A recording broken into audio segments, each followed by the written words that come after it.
Hello guys, so today's project is to explain and recreate this Arduino parking sensor projects, as you can see at the beginning of the video. So what we need is an ultrasonic sensor. In this case I'm using a HC SR04 ultrasonic sensor. Then we are going to use an OLED display. I'm using an Adafruit 128x64 pixels display. Then we are going to use an Arduino Nano and an active buzzer.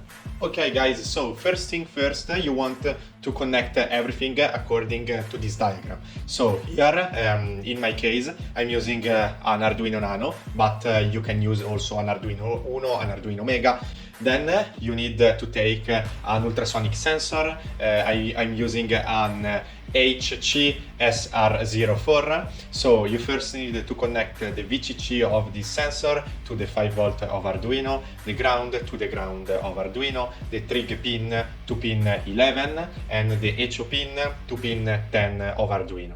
Then you want to grab a buzzer, an active buzzer, and you want to connect the ground to ground and the positive pin to D7 of the Arduino. Then you need to take an OLED display and you need to connect the ground to ground, the VCC to the 5V of Arduino, the SCL to the A5 pin of the Arduino Nano and the SDA to pin A4.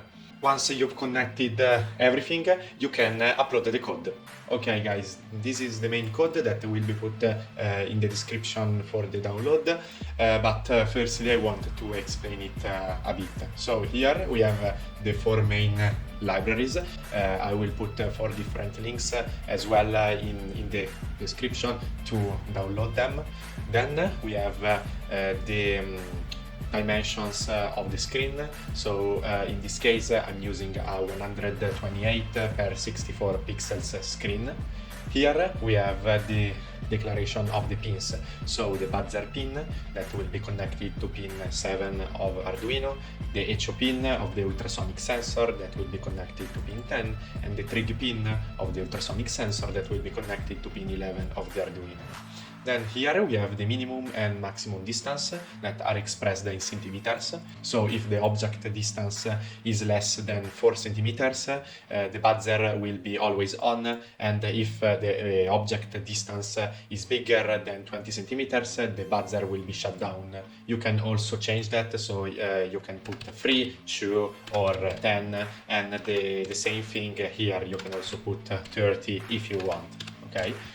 And here we have the minimum blip time, so the buzzer when the object is distant for 4 centimeters will be shut down for 5 milliseconds between every blip. And here we have the max blip time, so between every blip when the object is at 20 centimeters, the buzzer will be shut down for 400 milliseconds. And here we have the void setup. So firstly we have a serial begin, then we are putting the buzzer pin as an output pin, and then here we have the beginning of the OLED display.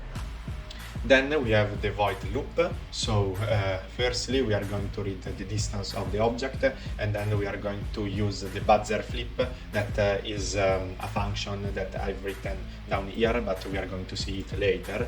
And then we have the object distance variable that is printed on the display. So here we have the printing of the variable itself, and here we are printing the centimeter.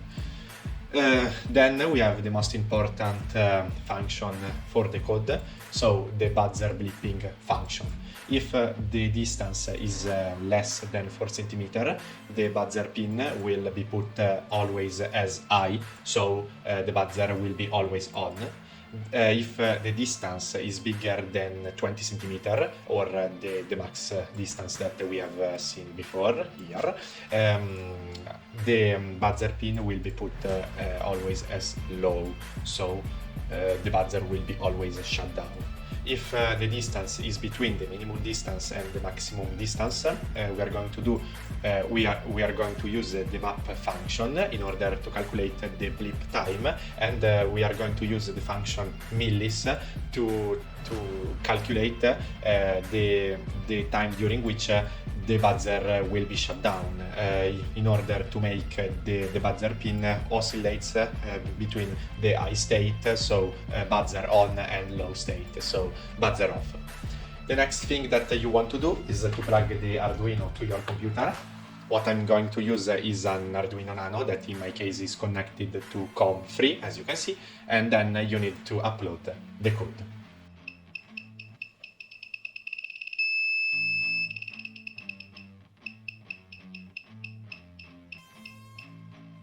Guys, the tutorial is finished. If you liked the project, remember to leave a like and subscribe to the channel for other future tutorial or content on Arduino and ESP32 in general. And if you have any question, do not hesitate to write a comment. I will be happy to answer all your doubts. So, see you soon, guys.